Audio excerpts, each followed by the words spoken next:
Do you want to remove the cameos in your Snapchat application?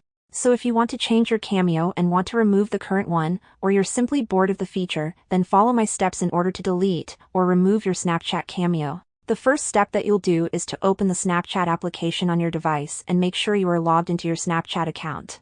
After that, you'll want to tap on your Snapchat profile icon at the top left of the screen, and that's going to open our Snapchat profile. We'll access our settings, so you'll want to tap on the little gear icon in the top right corner of your screen.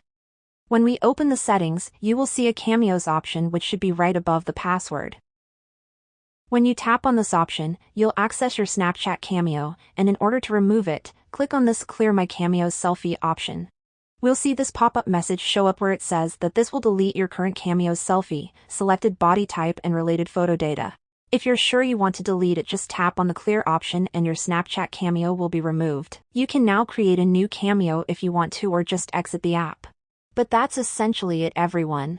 If this video helped you out or you have any questions, make sure to leave them in the comments down below, and I will see you in the next video.